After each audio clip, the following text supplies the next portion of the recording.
Përshëndetje të dashur teleshikues, nga unë Nira Xhixha, së bashku do të njihim edicion informativ nga vendi, rajoni dhe bota.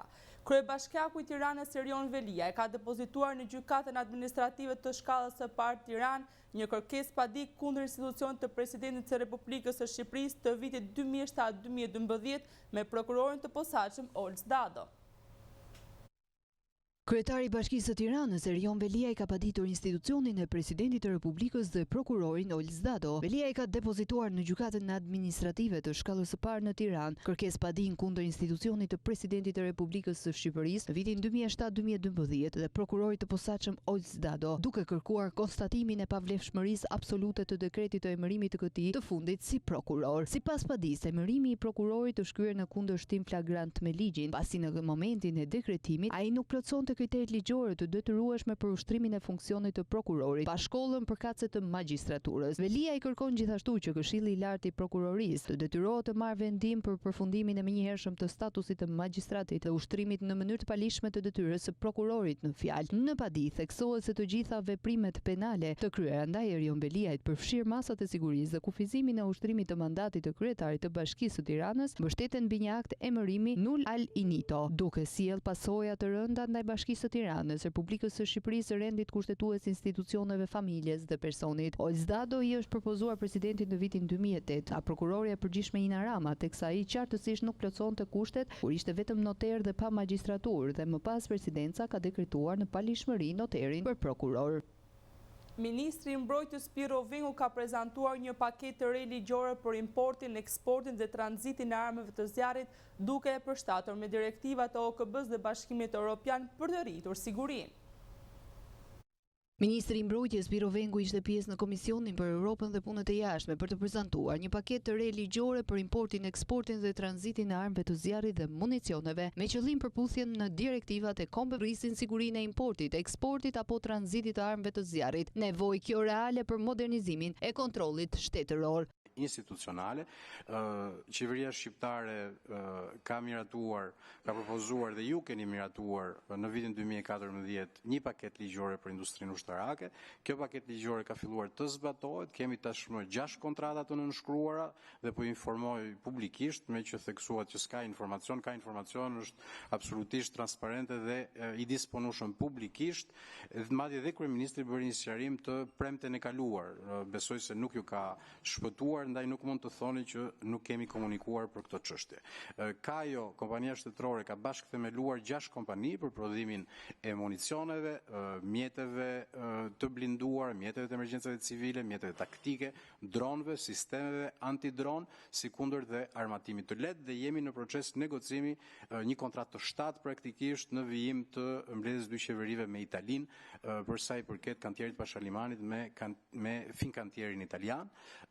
Praktikisht po zbatojmë atë strategji që kemi artikuluar pjesë e programit qeverisës dhe po e zbatojmë duke bërë praktikisht kompani të reja, private dhe shtetërore, bashkëpunim privat shtetëror, ku shteti është aksioner. Praktikisht kjo na mundson që të mos dalim thjesht në treg si në të kaluarën për të blerë armatime apo pajisje, por t'i prodhojmë vetë dhe të gjenerojmë të ardhura duke shkëputur në këtë mënyrë deri diku varësinë që kanë forcat armatosura nga financimet buxhetore, dhe në këtë mënyrë ndihmojmë dhe industrializimin e vendit dhe prisja që ta mirëprisnit këtë fakt dhe jo ta anatemonit duke përgojuar emra të përveçëm, të cilët në fund të fundit janë thjesht qoftë administrator, qoftë referues, qoftë pronar të enteve private me të cilat ne bashkëpunojmë.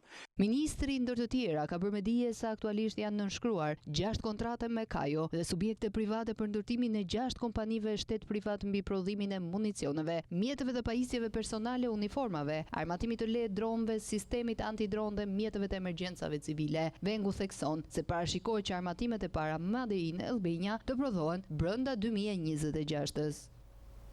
Ministri i Drejtësisë Besfort Lamallari është drejtuar inspektorit të lartë të drejtësisë për fillimin e hetimit disiplinor ndaj gjyqtares Eglantina Mikani. Ministri i Drejtësisë Besford Lamallari është drejtuar Inspektoriatit të Lartë të Drejtësisë me një kërkesë zyrtare për fillimin e hetimit disiplinor ndaj gjyqtares së shkallës së parë të jurisdiksionit të përgjithshëm në Korçë Eglandina Mikani për shkelje të rënda procedurale në trajtimin e një çështje penale ndaj një personi të akuzuar për veprën ndim për kalim të paligjshëm të kufirit kryer në bashkëpunim. Sipas dokumentacionit të përcjellë nga Ministria e Drejtësisë, vendimi penal është shpallur me 14 dhjetor 2022, ndërsa vendimi i arsyetuar dhe dosja përkatëse janë depozituar në Sekretarinë Gjyqësore vetëm me 7 mars 2024, pra me një vonesë për 14 muajsh e 24 ditësh, në kundërshtim flagrant me afatet e përcaktuara në Kodin e Procedurës Penale. Ministri Lamallari vlerëson se kjo vonesë pa justifikuar ka prodhuar pasoja konkrete juridike, pasi vendimi ka marrë formë të prerë në 20 maj 2024, duke i hequr të pandehurit mundësinë për të përfituar nga amnistia e parashikuar në ligjin nr. 33/2024. Në kërkesën e drejtuar Inspektoriatit të Lartë të Drejtësisë, argumentohet se veprimet e gjyqtares vjen ndesh me parashikimet e Kushtetutës së Republikës së Shqipërisë dhe dispozitat përkatëse të Kodit të Procedurës Penale, të cilat detyrojnë gjyqtarët të shpallin dhe arsyetojnë vendime gjyqësore brenda afateve ligjore, pa përjashtime dhe pa vonesa të pajustifikueshme. Ky është rasti i dytë që nga marrja e detyrës në të cilën Ministri i Drejtësisë Besford Lamallari i drejtohet Inspektoriatit të Lartë të Drejtësisë për hetim disiplinor ndaj një gjyqtari për shkelje procedurale që cënojnë të drejtat e qytetarëve dhe besimin e publikut tek drejtësia. Kujtojmë që në muajin dhjetor Ministri Lamallari kërkoi Inspektoriatit të Lartë të Drejtësisë hetim disiplinor për gjyqtarin e Lezhës Ilir Përdeta, i cili gjithashtu për një vit nuk e zbardhi vendimin e dhënë prej tij. Shtuna është dita e qytetar kundër kryeministrit Edi Rama që sipas Berishës përfaqëson më të keqen në Shqipëri. Kreu i Partisë Demokratike Sali Berisha gjatë konferencës për shtyp ka paralajmëruar një përballje të fortë me qeverinë në protestën e paralajmëruar për ditën e nesërme, duke deklaruar se qytetarët do të japin mësimin që meriton majorancës. Ai theksoi se Partia Demokratike ka ndërprerë çdo formë bashkëpunimi me majorancën, të cilën e cilëson si narko-majorancë, ndërsa njoftoi nisjen e reformave të reja nga opozita. Është provë e madhe. Është dita e guximit, e revoltës, e zemrimit, e ngadhnimit qytetar mbi të keqen më të madhe që ka mbërthyer Shqipërinë, që ka pllakosur këtë vend nga ditët e zeza të diktaturës hoxhiste deri sot. Nesër qytetarët, populli opozitar i bën gjyqin kryehajdutit të këtij kombi, i bën gjyqin kryeministrit të lidhur kokë e këmbë me vrasës, bandit, trafikant. I ban gjyqin antishqiptarit më të zi të kohrave, ka përzan nga ky vend në 10 vite 1.100.000 shqiptar vetëm në hapësirën europiane, pa llogaritur hapësira të tjera. Nesër i bën gjyqin një armiku tegër të lirive të shqiptare të votës tyre. Njeriu që qëndron në pushtet, duke përdor çdo mjet të paligjshëm duke shkelmuar Kushtetutën. Por nesër është dita e gjykimit të popullit shqiptar për një organizatë kriminale që se ka sot asnjë vend tjetër në Europë. Berisha më të i hodhi akuzat të forta ndaj presidentit Bajram Begaj, kryeministrit Edi Rama dhe kryetarit të kuvendit Niko Peleshi, duke cilësuar paraqitjen e tyre në gjykatën kushtetuese si një akt të paprecedent në historinë e vendit. Sipas tij, 8 drejtuesit më të lartë të shtetit u paraqiten para gjykatës kushtetuese në kundërshtim me vendimin e gjykatave dhe të prokurorisë për pezullimin e zëvendës kryeministres, të cilën Berisha i akuzon për përfshirje në afera korruptive dhe vjedhje të mëdha. Pas mbylljes së hetimeve, prokuroria e Firit ka çuar për gjykim Klotilda Kolen 60 vjeçe, e cila e hiqe si avokate dhe u premtonte qytetarëve zgjidhje të shpejtë të çështjeve ligjore. Pas mbylljes së hetimeve, prokuroria e Fierit ka çuar për gjykim Klotilda Kolën, 60 vjeç, e cila hiqej si avokate dhe u premtonte qytetarëve zgjidhje të shpejtë të çështjeve ligjore, duke përfituar para nëpërmjet mashtrimit. Klotilda Kola, e cila për një periudhë të gjatë kohore është prezantuar si avokate, ka përfituar shumë monetare nga disa qytetarë, duke u premtuar zgjidhjen e çështjeve të ndryshme ligjore, administrative dhe gjyqësore, përfshirë legalizime pronash, procedura pensioni, çështje pronësie, si dhe përfaqësim në procese gjyqësore. Nga verifikimet e kryera, rezulton se këto shërbime nuk janë realizuar, megjithse vlerat monetare janë marrë nga e pandehura. Pagesat janë kryer në forma të ndryshme, përfshirë dorëzime në dorë, transferta financiare dhe pagesat të deklaruara si kapar apo shpenzime procedurale. Në disa episode, viktimat janë siguruar nga e pandehura se procedurat ishin në vijim dhe se çështjet do të përfundonin brenda afateve të caktuara, ndërkohë që më pas komunikime me ta është ndërprerë dhe nuk është dhënë asnjë rezultat konkret. Në raste të tjera, rezulton se janë dhënë informacione të pavërteta mbi ekzistencën e proceseve gjyqësore apo aplikimeve administrative, të cilat pas verifikimit pranë institucioneve përkatëse nuk kanë rezultuar të jenë bërë prej saj. Të mashtruar nga e pandehura në këtë procedim janë evidentuar 8 shtetas, kryesisht qytetarë të Lushnjës dhe të Fierit. Hetimi ka zbuluar gjithashtu se e pandehura ka kryer veprime në dukje të një përfaqësimi ligjor në një kohë kur nuk kishte status aktiv për ushtrimin e profesionit të avokatit, si dhe ka përfituar të ardhura nga ky aktivitet pa i deklaruar ato pranë organeve tatimore. Nga të dhënat e administruara, ka rezultuar se për disa vite Klotilda Kola ka ushtruar aktivitet ekonomik aktiv, ndërkohë që siguronte me status pasiv në regjistrat tatimor, duke mos deklaruar të ardhurat e përfituara dhe duke shmangur detyrimet përkatëse tatimore.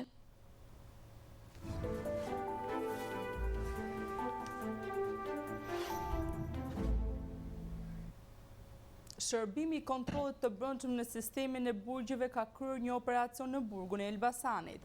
Në kuadër të këtij operacion janë arrestuar 3 persona, njëri prej të cilëve punonjës policie për futjen e drogës në qelitë të burgosurve. Në prangat e policisë ka rënë edhe një grua, familjar një të paraburgosurit në burgun e Durrësit. Punonjësi i policisë i arrestuar është Ndriçim Kroj, familjare të paraburgosurit është Esmeralda Komici dhe i paraburgosurit është Girald Stamolla. Po ashtu bëhet e ditur se nga hetimet është zbuluar një mekanizëm mirë organizuar për futjen e lëndëve narkotike në qeli me qëllim përfitimin financiar. Ndërkohë materialet procedurale janë referuar prokurorisë së Elbasanit për veprime të mëtejshme ligjore.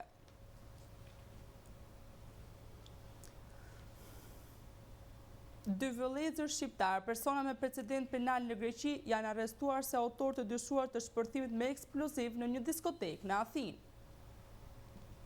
Dy vëllezër shqiptar, persona me precedent penal në Greqi, janë arrestuar si autor të dyshuar të shpërthimit me eksploziv në diskotekën e Athinës, mbrëmjen e 7 tetorit 2025. Në prangat e policisë greke ran Blerim Buçi, 41 vjeç, dhe Besmir Buçi, 32 vjeç, të dy nga Tirana. Veç akuzës për shpërthim me eksploziv, ndaj tyre ishte aktiv një urdhër arresti për shkelje të kushteve kufizuese, të qëndrimit, grabitje, si dhe shkelje të ligjeve mbi armët. Në mënyrë më të detajuar, u zbulua se pasi parkoi një automjet pranë diskotekës, 32 vjeçari Besmiri ju afroa objektit në këmbë dhe më pas vendosi dhe aktivizoi pajisjen shpërthyese të improvizuar. Më pas, ai hipi përsëri në automjet ku 41 vjeçari Blerimi po e priste dhe u larguan së bashku. Gjatë kontrolleve u gjetën të kryera dhe u sekuestruan një thik palosëse, 8 telefona celular, një pajisje telekomandimi me ekran, 2 fletore me shënime, veshje të përdorura gjatë shpërthimit, si dhe automjeti më sipër mësimjet për kryerjen e këtij akti. Për bombën më punsoi një çift që kishte sape të vjetra, si më than, me pronarin e dyqanit, dhe më dhan 5.000 euro që të shkoja ta vendosja. Këto ishin fjalët e vetme të nga njëri prej autorëve. Sipas hetimit të policisë, bomba ishte një mesazh paralajmërues. Autorët kërkuan para për ofrimin e mbrojtjes së paligjshme, por refuzimi kategorik i pronarit për të nënshtruar shantazhit çoi në hakmarrje. Gjatë operacionit, 41 vjeçari u gjet në një zonë të pazbuluar në natyrë, ku u përpoq të fshihej. Kur policia ju afrua dhe u përpoq të ndalonte, ai rezistoi dhe u konfrontua fizikisht me efektet.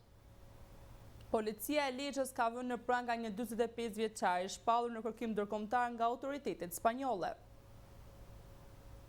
Policia e Lezhës ka vënë në pranga një shtetas 45 vjeçar i shpallur në kërkim ndërkombëtar nga autoritetet spanjolle si pjesë e një operacioni të koordinuar për kapjen e personave të shpallur në kërkim. Sipas burimeve zyrtare, arrestimi është bërë pas sigurimit të informacioneve të sakta mbi vendodhjen e tij dhe verifikimin e të dhënave në bashkëpunim me Interpolin. Nga hetimet rezulton se 45 vjeçari ishte pjesë e një grupi kriminal të strukturuar, i cili vepronte në territorin e Spanjës dhe kryente vjedhje në kërcënimin e armëve të zjarrit, duke rrezikuar seriozisht jetën dhe sigurinë e qytetarëve. Për këto vepra penale në vitin 2025, autoritetet spanjolle i kanë caktuar masën e sigurisë arrest me burg për veprën penale vjedhje me armë të kryer në kuadër të grupit kriminal. Gjatë ndalimit, shërbimet e policisë konstatuan gjithashtu se shtetasi po drejtonte një automjet tip Benz me leje drejtimi të dyshuar të falsifikuar. Dokumenti u sekuestrua menjëherë në cilësinë e provës materiale, ndërsa janë nisur procedurat për verifikimin e origjinës së tij dhe për veprime të mëtejshme ligjore. Aktualisht, autoritetet shqiptare po bashkëpunojnë ngushtësisht me homologët spanjoll për përfundimin e të gjithë procedurave ligjore me qëllim ekstradimin e 45 vjeçarit drejt Spanjës, ku ai pritet të përballet me drejtësi për veprat penale që i atribuohen. Policia shqiptare thekson se vijon angazhimin maksimal në luftën kundër kriminalitetit dhe kapjen e personave të shpallur në kërkim ndërkombëtar.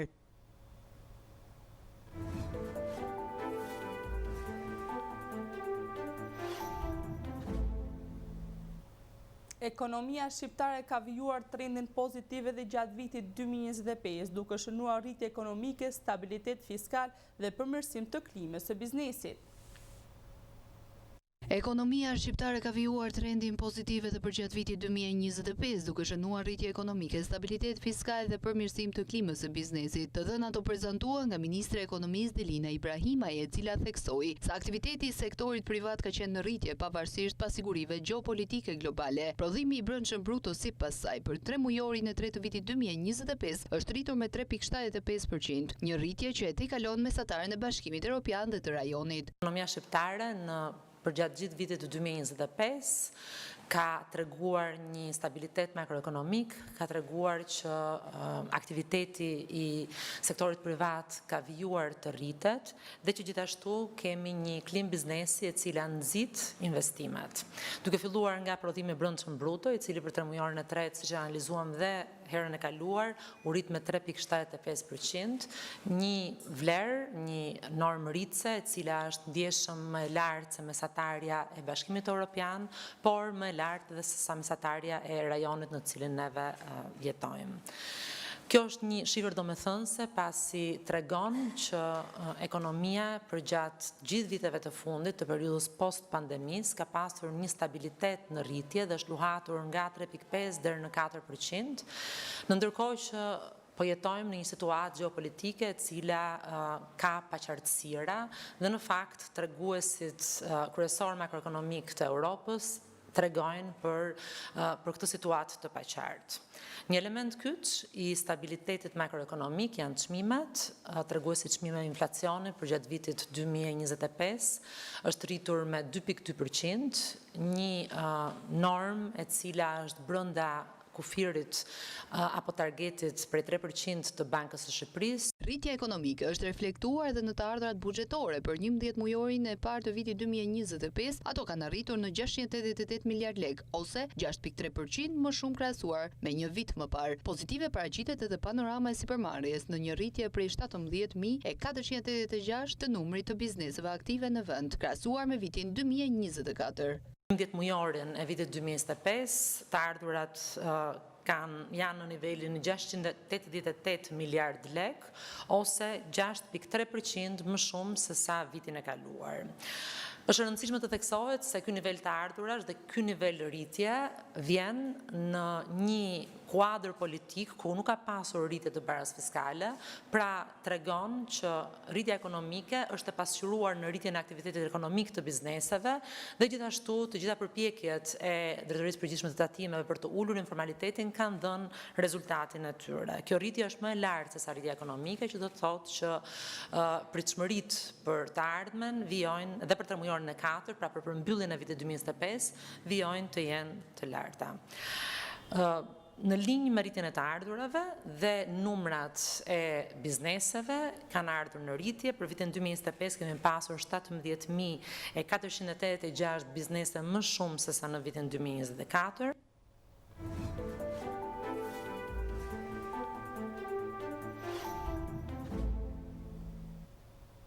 Shqipëria po merr pjesë në panajirin ndërkombëtar të turizmit fitur në Madrid, ku po tërheq vëmendje të lartë nga tregjet ndërkombëtare si destinacion turistik gjithvjetor. Shqipëria prej disa ditësh po merr pjesë në panajirin ndërkombëtar të turizmit fitur në Madrid, një nga eventet më të rëndësishme globale në fushën e turizmit. Ky panajir konsiderohet si një pikë takim kyç për profesionistët e industrisë, operatorët turistik dhe përfaqësuesit institucional nga e gjithë bota. Kryeministri Edi Rama, përmes një postimi në rrjetet sociale, është shprehur se Shqipëria po tërheq një vëmendje të jashtëzakonshme nga tregjet ndërkombëtare, duke u vlerësuar gjithnjë më shumë si një destinacion turistik autentik dhe gjithvjetor. Sipas Ramës, pjesëmarrja një fitur përbën një mundësi të rëndësishme për promovimin e potencialeve turistike të vendit dhe për forcimin e imazhit të Shqipërisë në tregjet ndërkombëtare. Në panajirin e turizmit në Madrid, që është dhe pikë takimi i profesionistëve në turizëm, u marrin pjesë mbi 160 vende nga e gjithë bota dhe më shumë se 10.000 kompani. Shqipëria po merr një vëmendje të jashtëzakonshme nga tregjet ndërkombëtare si një destinacion turistik dhe autentik gjithvjetor, shkruar kryeministri Edi Rama në rrjetet sociale. Në panajirin e Madridit marrin pjesë mbi 160 vende dhe më shumë se 10.000 kompani të ndryshme nga sektori i turizmit. Çka e bën këtë aktivitet një nga më të mëdhenj dhe më të ndikim në nivel global? Fitur njihet dhe për numrin e lartë të kontakteve, kontratave dhe marrëveshjeve që lidhen gjatë ditëve të para të zhvillimit të tij. Bëhet me dije se Shqipëria po merr pjesë në këtë panajir me synimin për të zgjeruar oferta turistike gjatë gjithë vitit, duke promovuar jo vetëm turizmin vjetor, por edhe atë kulturor, natyror, gastronomik dhe të aventurës. Pjesëmarrja në fitur vlerësohet si një hap i rëndësishëm drejt rritjes së qëndrueshme të turizmit dhe diversifikimit të tregjeve nga të cilat vijnë vizitorë ndërkombëtar. Shkojmë në një hapësirë të shkurtër publicitare.